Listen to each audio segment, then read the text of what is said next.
और तीसरी बड़ी खबर का रुख कर लेते हैं जो कि रामबन से आ रही है। रामबन के गूल के जंगलों में आईईडी की सूचना मिली है। पुलिस सेना की टीम ने ऑपरेशन चलाया। बम निरोधक दस्ता भी मौजूद रहा। इलाके में सेना और सुरक्षा बल अलर्ट पर हैं। तो इस वक्त की बड़ी खबर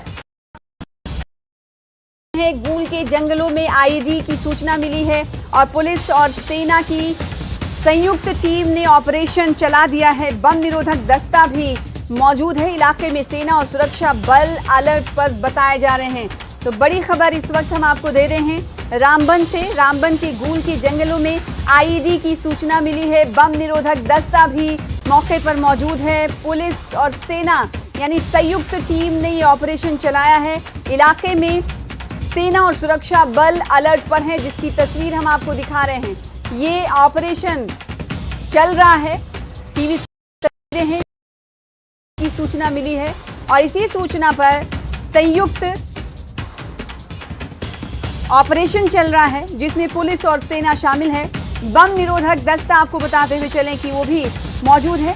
इलाके में सेना और सुरक्षा बल अलर्ट पर बताए जा रहे हैं।